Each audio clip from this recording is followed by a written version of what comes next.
Entre écume et nuages, des îles jouent à cache-cache avec l'horizon. Tanah Air Kita, notre terre et notre eau. C'est ainsi que les Indonésiens surnomment leur pays. La terre, l'eau, mais aussi le feu. Cet archipel qui s'étire sur plus de 5000 km entre Pacifique et océan Indien n'est pas seulement le plus vaste, il est aussi le plus volcanique du monde. Tous les peuples qui, depuis le 5e siècle, ont conquis l'Indonésie et notamment l'île de Java, ont été marqués par la puissance des phénomènes volcaniques. Navigateurs et commerçants indiens ou arabes ont introduit leur religion, mais tous ont conservé la croyance en d'anciens mythes et légendes où s'affrontent, incarnant les forces naturelles, dieux protecteurs et dragons féroces.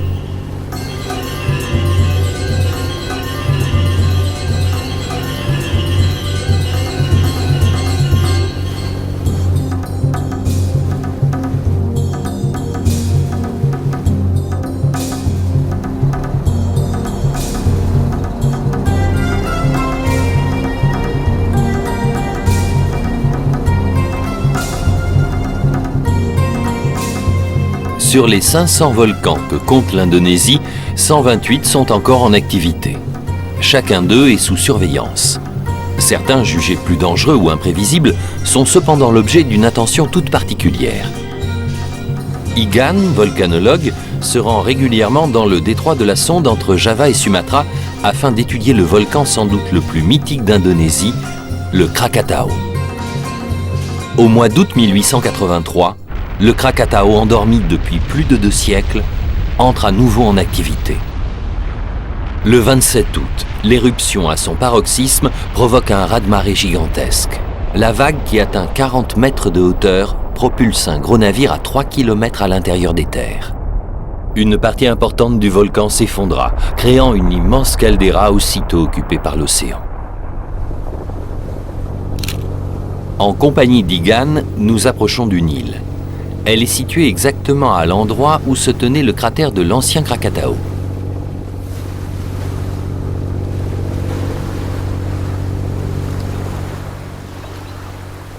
Sur le rivage où nous débarquons, des coulées de lave apparemment récentes plongent dans l'océan.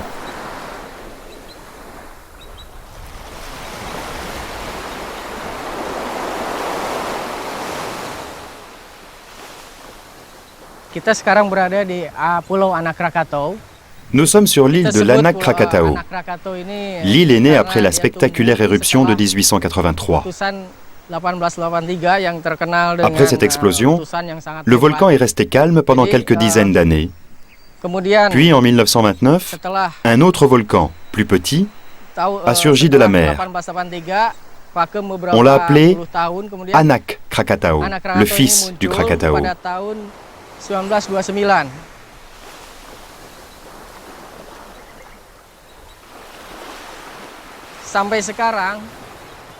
Aujourd'hui, il continue à grandir et atteint environ 300 mètres de haut.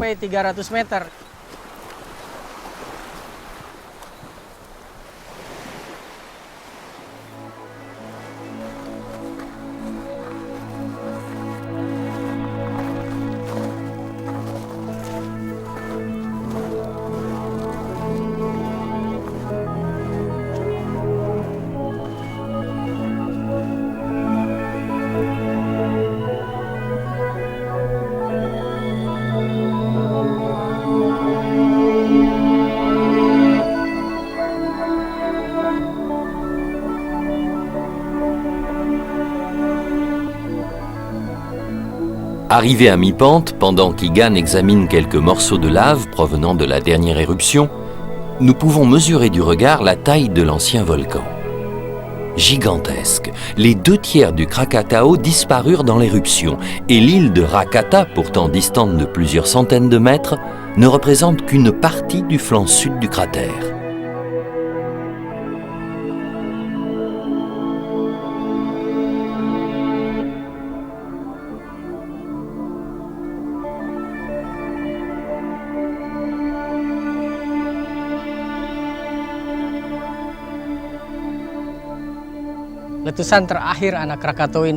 La dernière éruption date de 2001. L'explosion s'est dirigée vers l'ouest. C'est ce qui explique que le cratère s'oriente dans cette direction.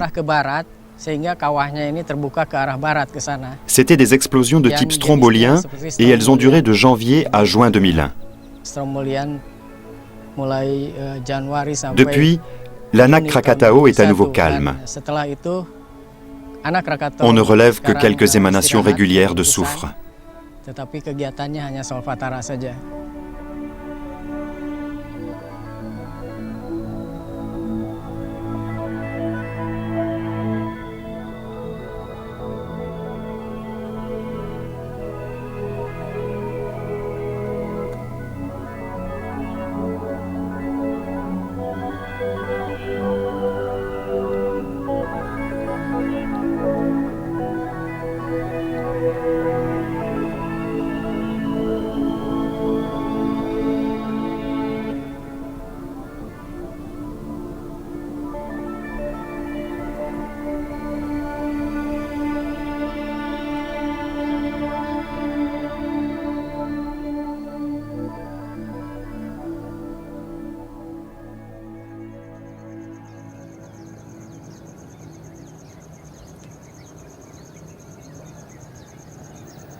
Ces silhouettes se découpant dans la pâleur du jour naissant, cette forêt de pierres, cette armée de Shtupas défiant le sommet des volcans, c'est Borobudur. Élevé au 8e siècle au cœur des anciens royaumes indianisés de Java, ce chef-d'œuvre de l'architecture bouddhique demeure cependant un mystère. Borobudur a été construit dans une vallée entourée de 4 volcans. Le Sindoro, le Sumbing, le Lavvu et le Merapi. L'emplacement a été choisi par les anciens Javanais parce qu'ils le considéraient comme idéal pour élever un monument sacré.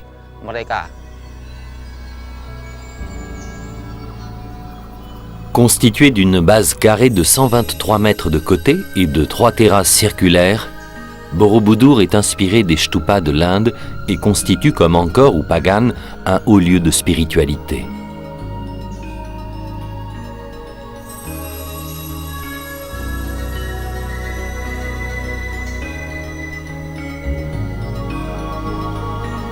La pierre qui a servi à sa construction provient vraisemblablement du Merapi, le grand volcan situé à une quarantaine de kilomètres. Sculptés dans la pierre volcanique, les milliers de bas-reliefs couvrant les différents niveaux sont un véritable livre ouvert sur la faune, la flore, la vie quotidienne ou religieuse des Javanais de cette époque.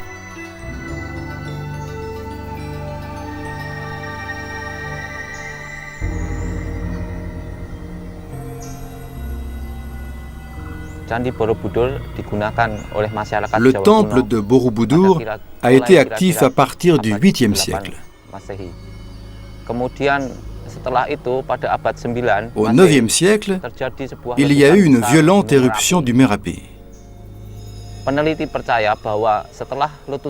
Les scientifiques pensent qu'à la suite de cette éruption, le pouvoir royal s'est déplacé du centre vers l'est de Java. Les protecteurs de Borobudur sont devenus de moins en moins nombreux. Surtout quand l'islam s'implanta en Indonésie et qu'une grande partie de la population, adoptant la nouvelle religion, finit par abandonner Borobudur.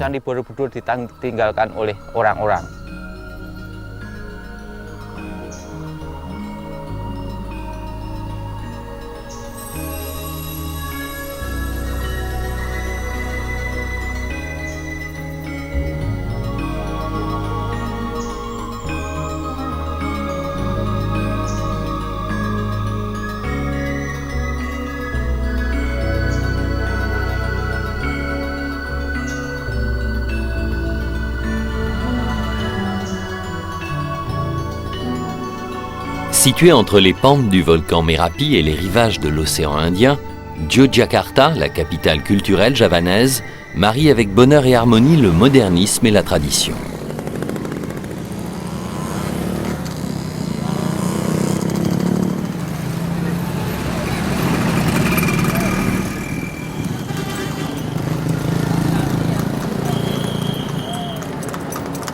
Depuis l'abandon de Borobudur au premier millénaire, les éruptions du Merapi ont été nombreuses.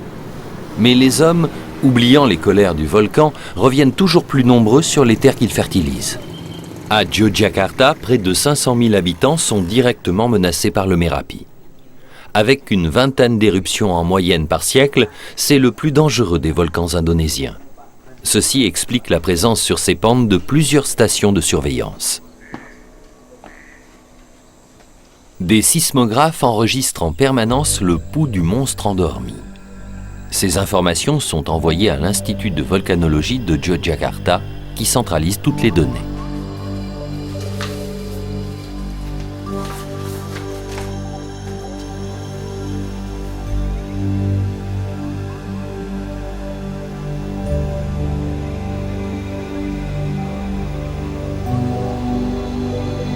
Le Merapi produit continuellement de la lave visqueuse. Elle s'accumule au sommet et forme des dômes. Ces bouchons de lave finissent par s'effondrer.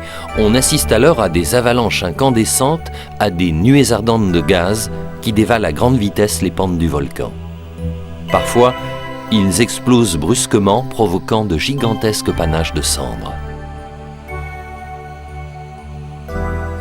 Pourtant, malgré ces dangers, le Merapi continue à exercer une étrange fascination.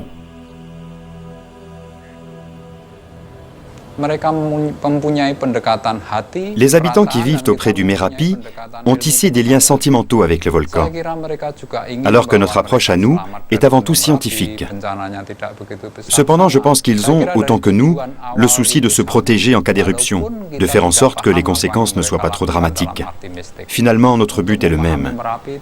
On a parfois du mal à comprendre certaines approches mystiques du volcan, mais je suis convaincu qu'il existe différentes voies pour appréhender le Merapi, même si parfois certaines d'entre elles heurtent notre logique scientifique.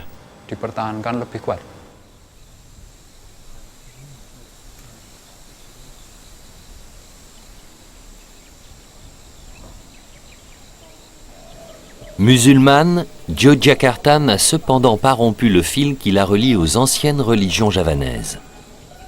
Au Kraton, le palais du sultan, situé stratégiquement à mi-chemin de la mer et du volcan, on prépare les cérémonies du Labuan.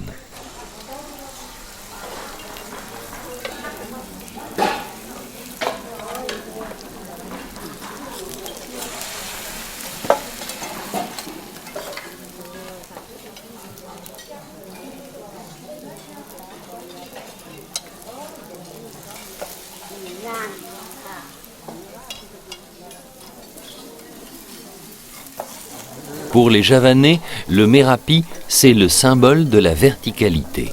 Il représente les liens entre Dieu et le peuple. L'océan, c'est l'horizontalité et le symbole des liens entre le peuple et le pouvoir.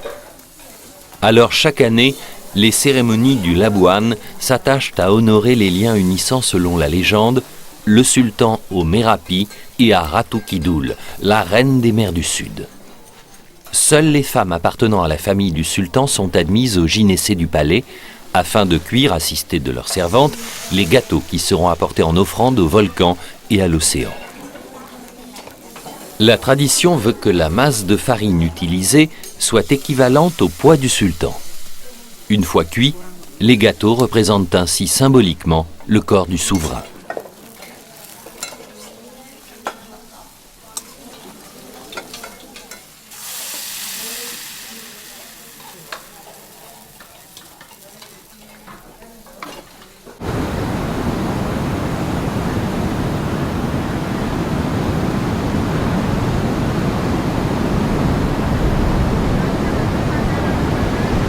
Selon la légende, c'est sur la plage de Parangkusuma, battue par les rouleaux de l'océan Indien, que Senotapy, le premier sultan, aurait rencontré Ratu Kidul. La déesse, tombée amoureuse du sultan, lui demanda, afin de sceller leur amour, d'avaler l'œuf du monde. Par méfiance, le sultan offrit l'œuf à son jardinier. Ce dernier se transforma aussitôt en esprit monstrueux et alla se réfugier dans les entrailles du Merapi. Parti du Kraton, le cortège des gardes du palais, les Abdi Dalem, arrive devant l'océan.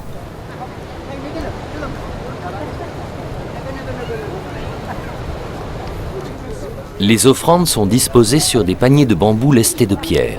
On y trouve des gâteaux, des fleurs, des petits objets tressés, quelques vêtements portés par le sultan au cours de l'année et, plus précieux encore, des cheveux ou des ongles.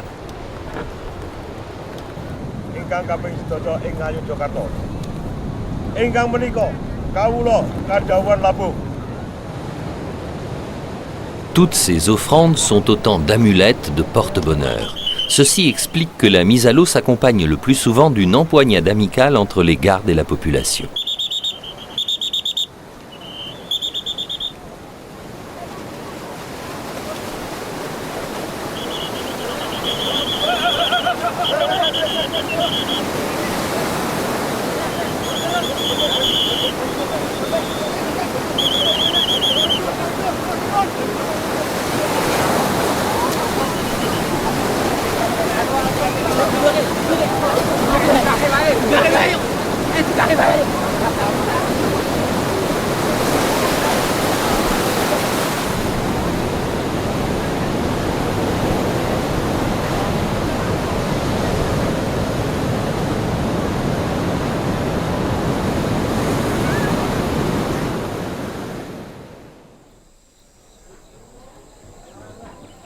Au village de Kinorejo, situé sur les pentes du Merapi, on prépare la suite du Labuan.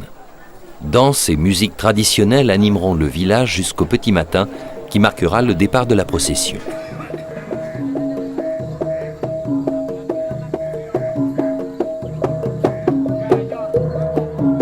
De la mer jusqu'au volcan, les esprits voyagent sur des chevaux.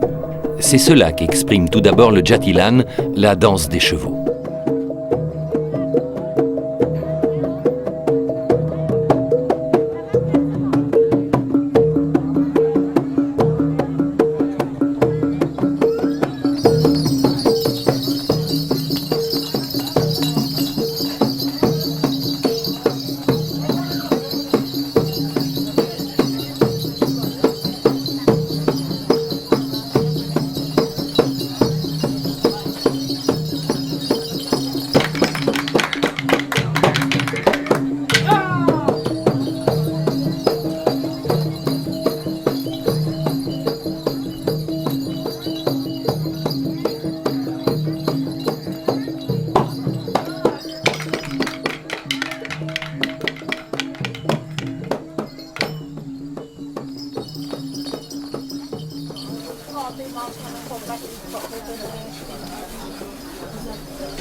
Ces cuisines sont celles de la maison de Mba Marijan, l'homme le plus important du village.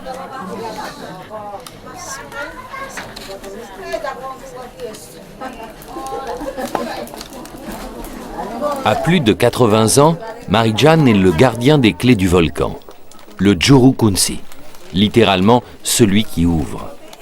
Marijan parle de sa mission simplement. Mais ici, tout est symbolique et derrière le mystère de la métaphore, il convient de trouver un sens à chaque mot.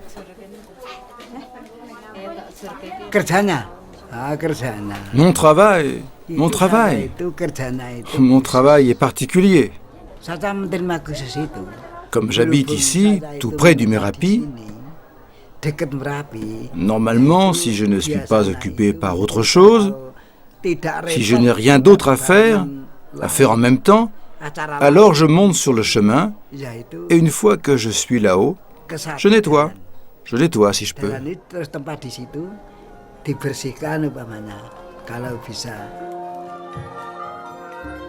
En attendant de nettoyer, de purifier le monde de ces mots en honorant les dieux du volcan, Marijan, comme tous les habitants de son village, s'installe pour assister au spectacle de Wayang, théâtre de marionnettes accompagné de l'orchestre traditionnel, le gamelan.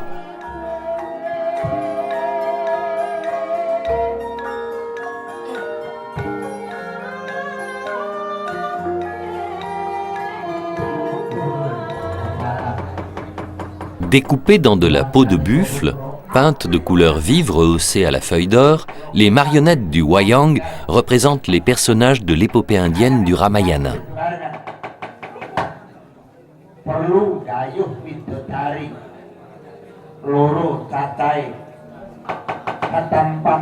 Jusqu'à l'aube, le dalang, le conteur, va improviser, au gré de ses envies, jouant avec les mots, les émotions et avec la lumière pour les spectateurs qui ont choisi le côté ombre.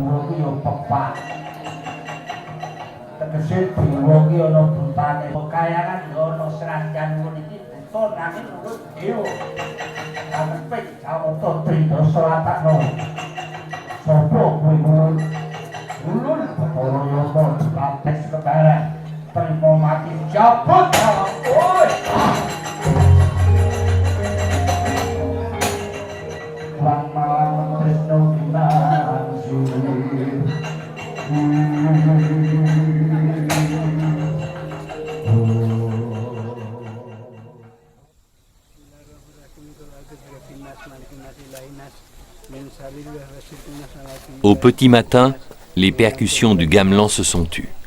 Marie-Jeanne, entourée de quelques fidèles portant les offrandes et les parasols de cérémonie, entame l'ascension du Mérapi.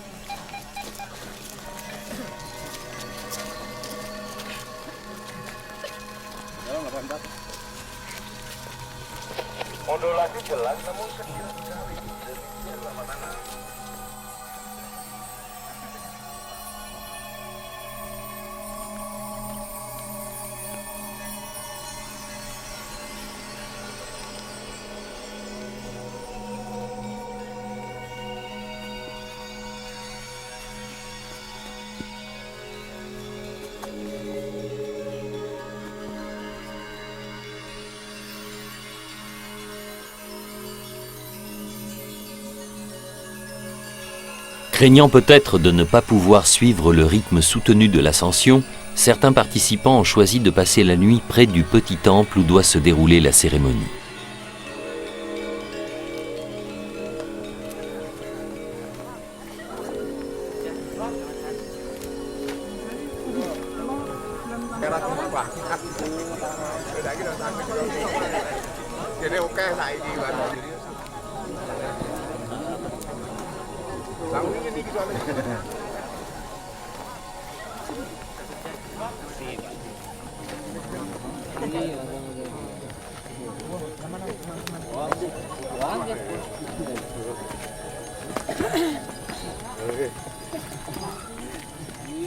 Le rituel du labuan se perpétue depuis le XVIe siècle. À cette époque, les nouveaux maîtres de Java imposent l'islam.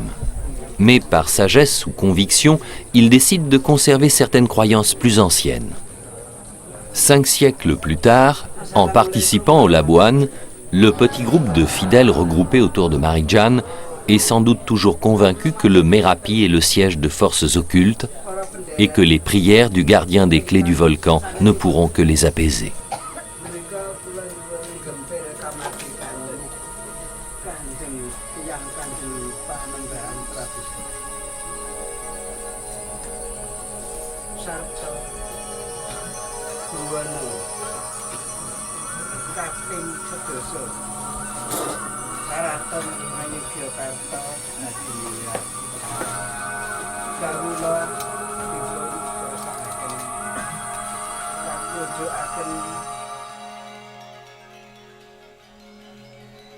Longeant la côte nord de Java, nous arrivons à Surabaya. Cette statue est l'emblème de la ville. Elle évoque les plaines alluviales qui se sont étendues au détriment de la mer, d'où le symbole du crocodile dévorant le requin.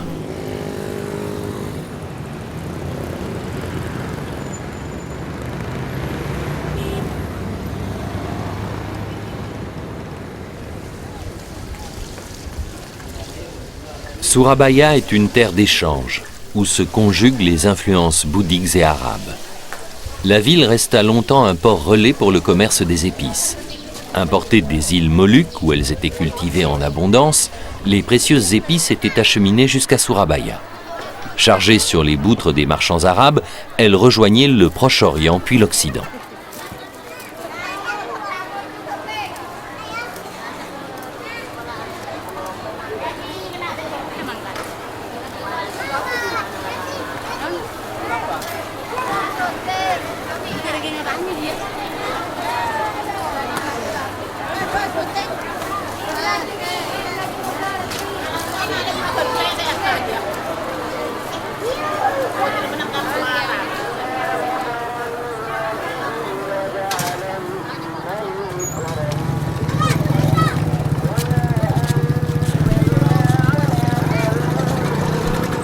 Avec ses 4 millions d'habitants, Surabaya n'a pas le charme de Yogyakarta.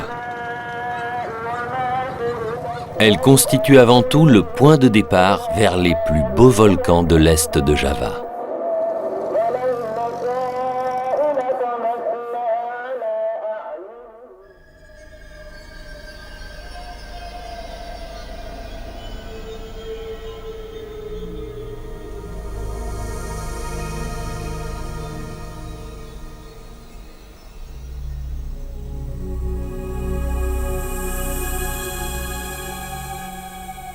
Dominée au loin par la silhouette du Semeru, le plus haut sommet de Java, la caldeira du Tengger, hérissée de volcans, offre une vision de matin du monde.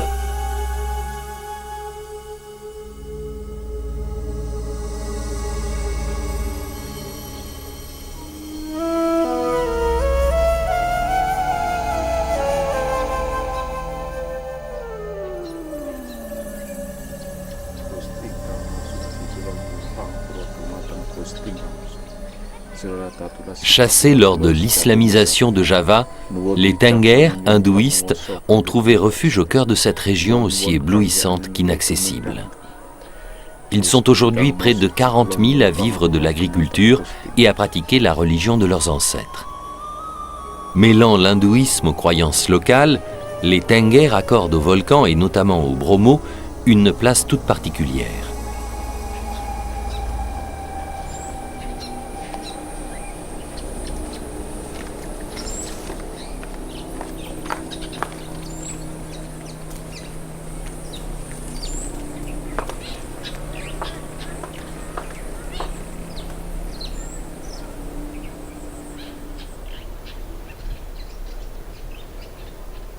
La richesse des minéraux contenus dans les productions volcaniques est telle que la terre de toute la région est d'une extraordinaire fertilité. Cultivant les pentes mêmes de la caldeira, les Tengger approvisionnent en primeur toutes les villes de la région et même Surabaya.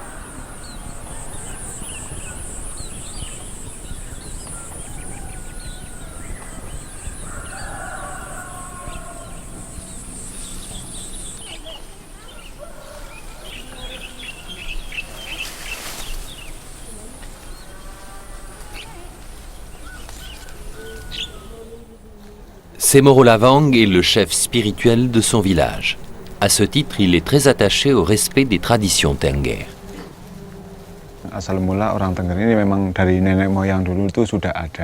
Depuis l'aube des temps, depuis nos ancêtres, il y a des Tengger. Avant, on ne les appelait pas Tengger, mais les gens des montagnes. Les gens qui habitent le plus haut s'appelaient Gunung Nedjar.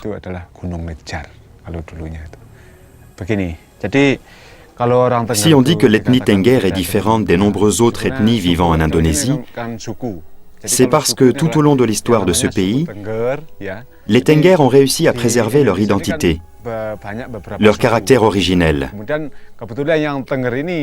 L'ethnie, en quelque sorte, est restée pure.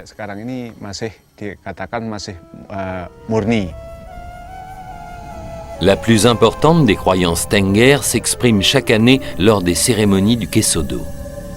Cette fête commémore le sacrifice de leurs ancêtres, contraints de jeter leur 25e enfant dans le cratère du Bromo afin de respecter leurs promesses faites au dieu Yang Widiwasa. C'est ainsi que chaque année, pour le Kesodo, les Tengger se rendent en procession au Bromo afin d'y faire des offrandes.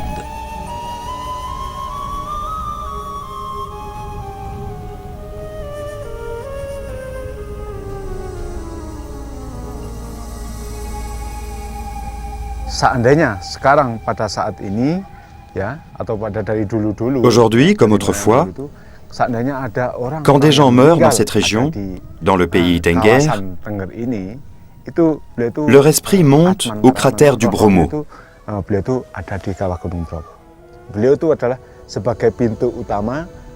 Le cratère est la première porte que l'on rencontre sur la route de l'au-delà, avant d'aborder la deuxième, la troisième, et toutes les autres portes qu'il faut franchir pour aller jusqu'à Dieu.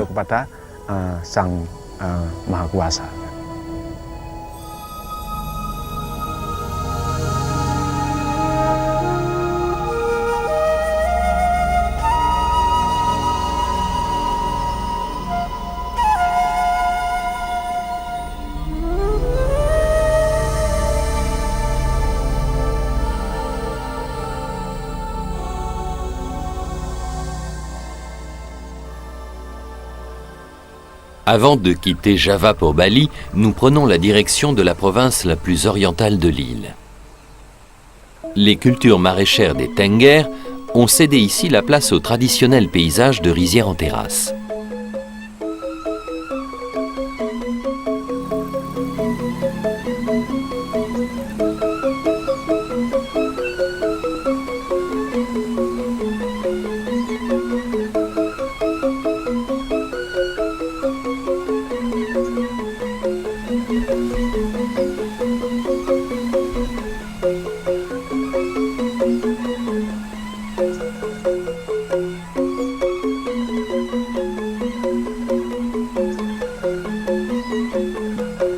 De tous les volcans qui dominent ce paysage idyllique, le plus imposant, c'est le Khao Yai.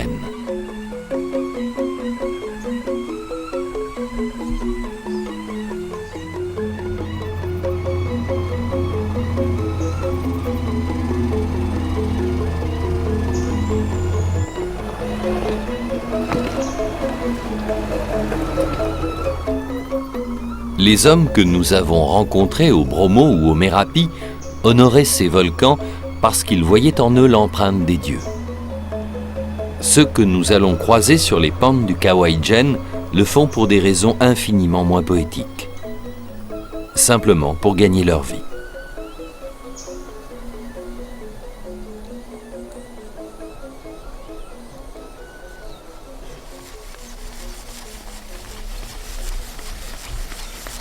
Sur le chemin qui conduit au sommet du volcan, nous croisons des dizaines de porteurs. Grimaçant sous le poids de la charge, ils descendent à un train d'enfer les 4 kilomètres les séparant du pied du volcan et de la délivrance. 40 kilos de soufre sont suspendus à chaque extrémité du balancier.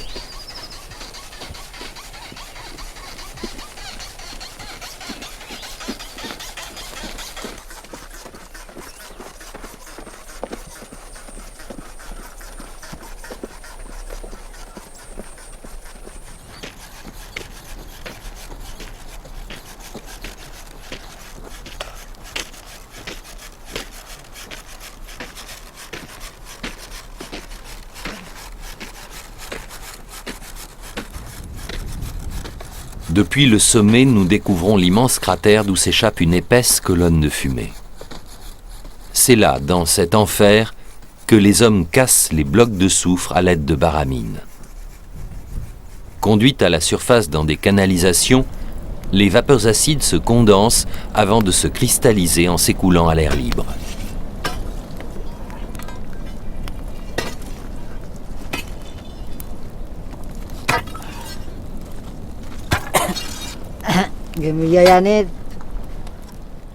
Je cherchais un moyen pour payer les études de mes enfants. J'ai pensé à venir ici. C'est un peu difficile, mais c'est mieux que de rester à la maison à rien faire.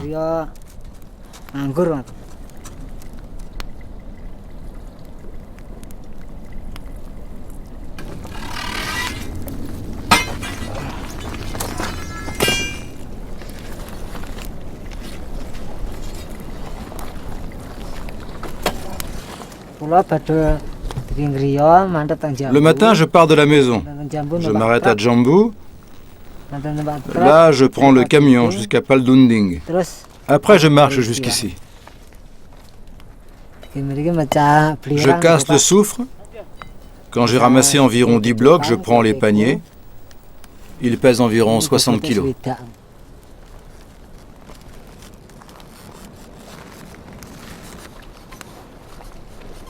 Commence alors la lente remontée vers le bord du cratère, 200 mètres d'escalade, où chaque pas est un effort, où chaque mètre parcouru est une victoire.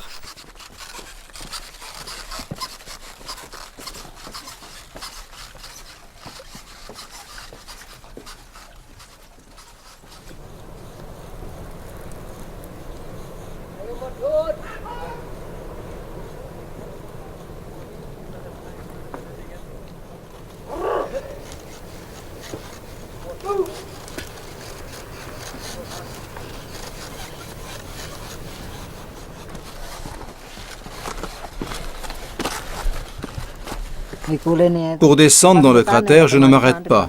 Mais pour remonter avec le chargement, je dois faire 5 arrêts. Mahat est agriculteur, mais chaque fois qu'il le peut, il vient travailler dans la mine de soufre. Il y gagne plus d'argent. Mais combien de temps tiendra-t-il à ce rythme? Je ferai ce travail aussi longtemps que j'en aurai la force.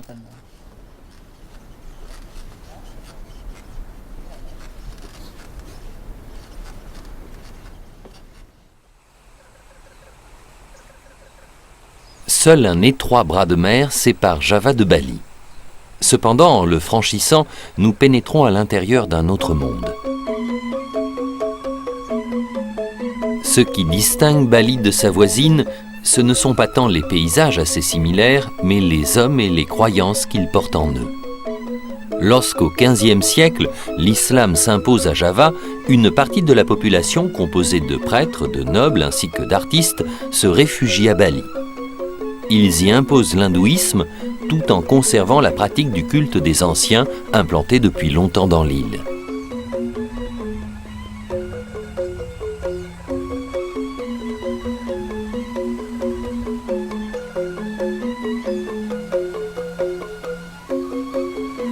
Le mariage de ces croyances a donné naissance à un étonnant syncrétisme religieux qui constitue l'originalité et la richesse de l'hindouisme balinais. Dans l'île, les temples se comptent ainsi par milliers et chaque maison possède son autel.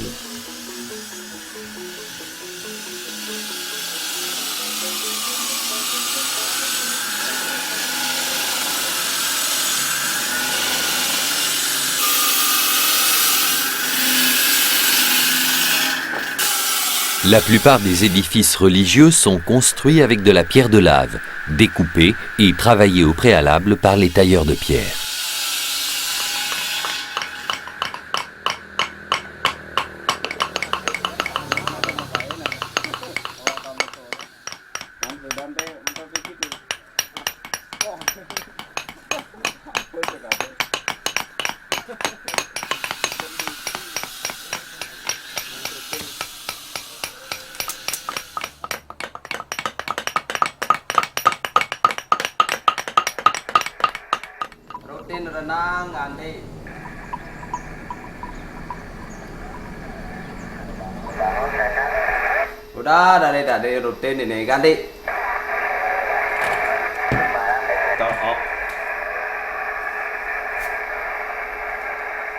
Le plus productif des volcans balinais, c'est le mont Agung.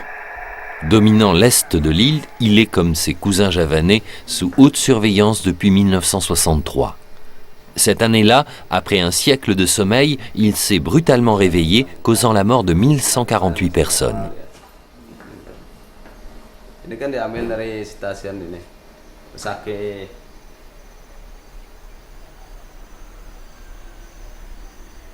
L'importante quantité de cendres brûlantes rejetées par le volcan finit par provoquer des coulées de boue, de débris et de rochers.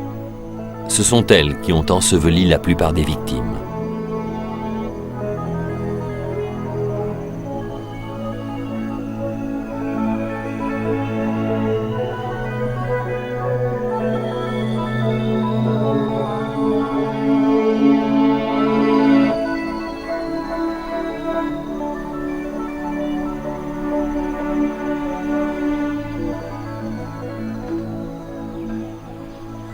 Idewa, le volcanologue en charge du mont Agung, se rend régulièrement dans certains villages afin de recueillir le témoignage des habitants qui ont vécu la terrible éruption de 1963.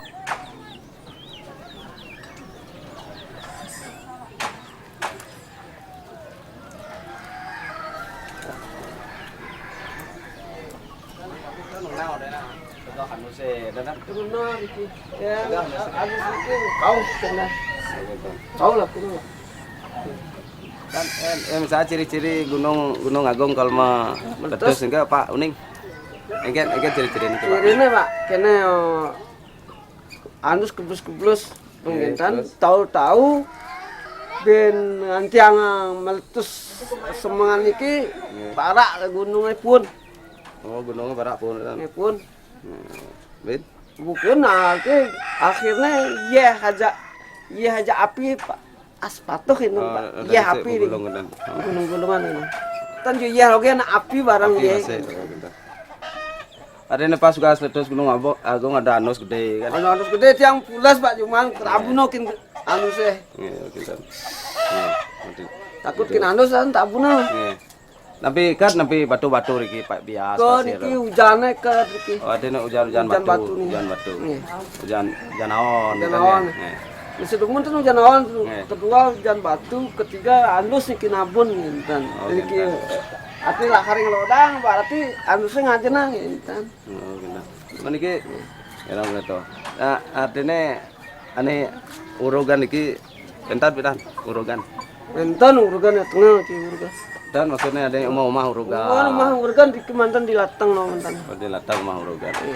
Artinya di kendan ada no di Kaanginan mas tanah. Kaanginan puri bese umah telu. Di latang puri bese umah pat-pat ya. Dene gas Gunung Agung meletus niki andan korban. Ane insan korban kekalih. Kalih. Model kena ampun urugan emang. Oh, urugan mantan.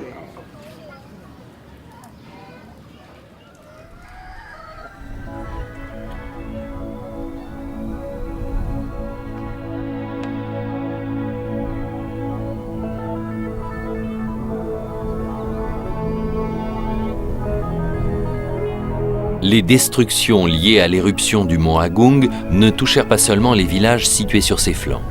Plus de 50 000 hectares de cultures furent détruits. À l'emplacement de ce désert de sable s'étendaient autrefois de verdoyantes rizières.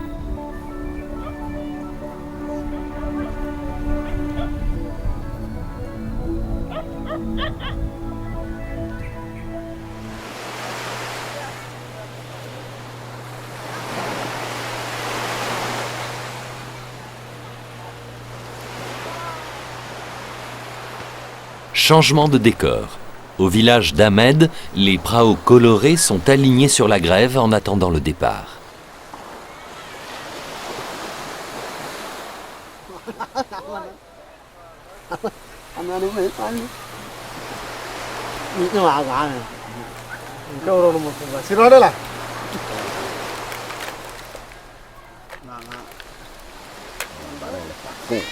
Même s'ils ont entendu le grondement du volcan, même si la cendre s'est abattue sur le village, pour ces pêcheurs, le véritable danger vient avant tout de la mer et de ses humeurs. Quand on part en mer, on prie toujours. Tous les pêcheurs prient et demandent la protection de Dieu. On est obligé, sinon...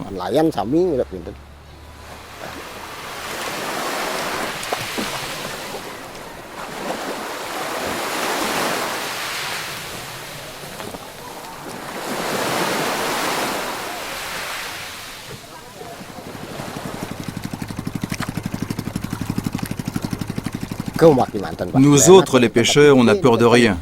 Les poissons ne mordent pas. Par contre, quand le vent se lève, qu'il tourbillonne, alors on ne voit plus rien. Même pas le volcan qui nous sert habituellement de repère. La mer n'est pas toujours aussi calme qu'aujourd'hui.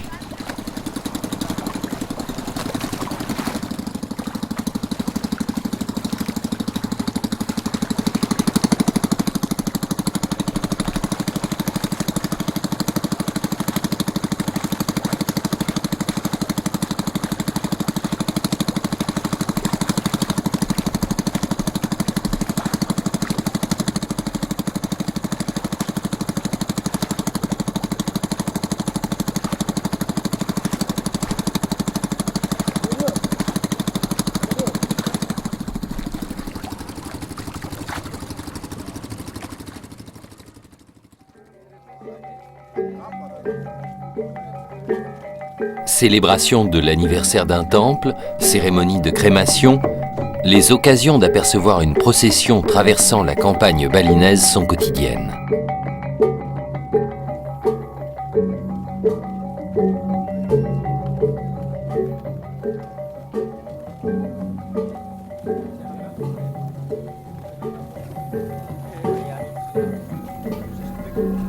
Créé par les dieux pour en faire leur trône, le volcan symbolise le nombril du monde, le centre de l'univers baliné. Le mont Agung étant tout à la fois le volcan le plus vénéré et le plus redouté, chaque temple de l'île possède un autel consacré à son esprit. Le Besakhi, situé sur les pentes du mont Agung, c'est le temple mère. On y honore le puissant volcan depuis l'époque hindouiste.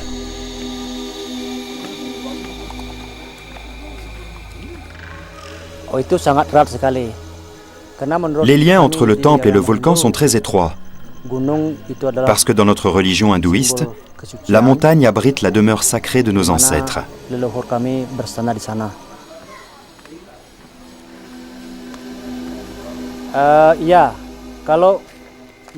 Les Mérous évoquent la montagne sacrée. C'est pour cela qu'ils sont si hauts. Ils comportent toujours un nombre impair de toits. Ça va de 1, 3, 5, jusqu'à 11 toits pour certains Mérous. Ils symbolisent la montagne. Par contre, le Chandi représente la montagne divisée en deux.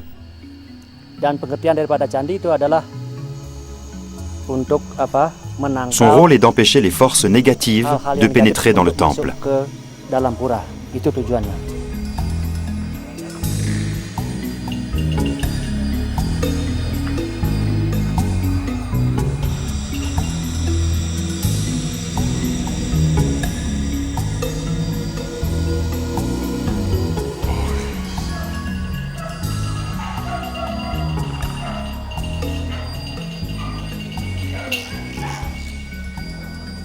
Le 8 mars 1963, alors que tous les balinais s'apprêtaient à fêter le plus grand rite purificateur de l'île, l'Agung entra en éruption.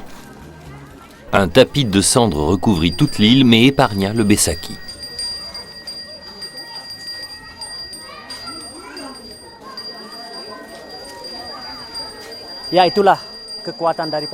Rendons grâce à la puissance divine.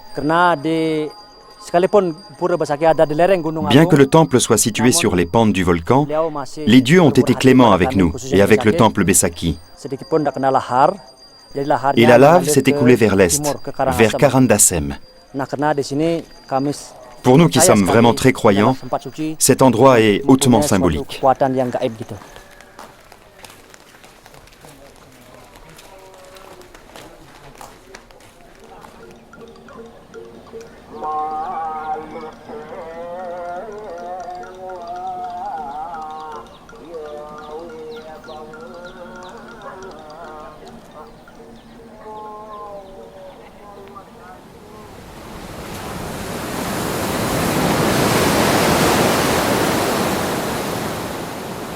L'ordre cosmique baliné imprègne tous les aspects de la vie. L'espace et le temps se confondent. La montagne est le siège des dieux et des ancêtres, la mer celui des démons, où se dissolvent les cendres humaines. Le mouvement est un cycle.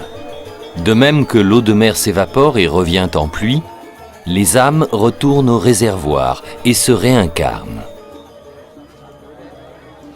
Les balinais ont érigé des temples en l'honneur des volcans.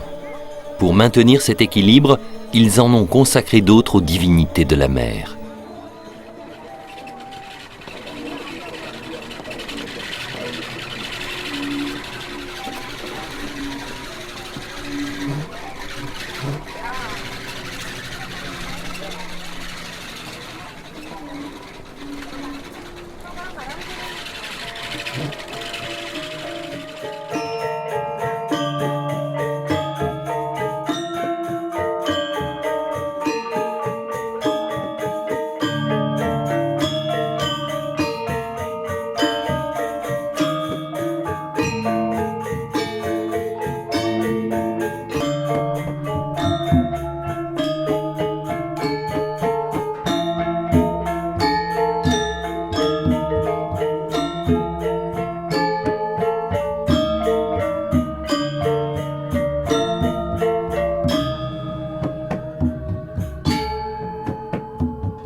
S'il existe des temples marins et des temples de la montagne, c'est que pour les hindouistes, la prospérité vient tout à la fois de la mer et de la montagne.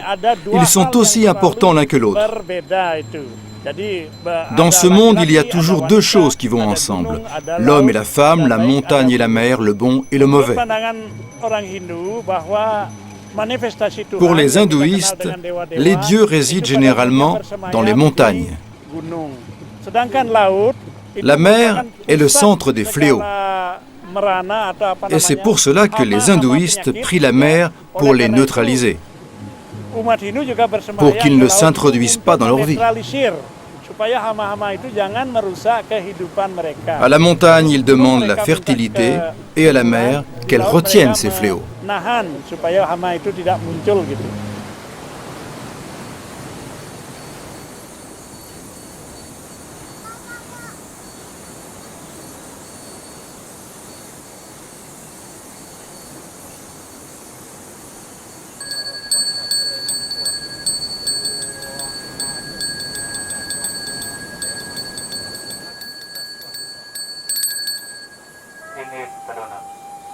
Kape Monta, Motpo Samasuyo,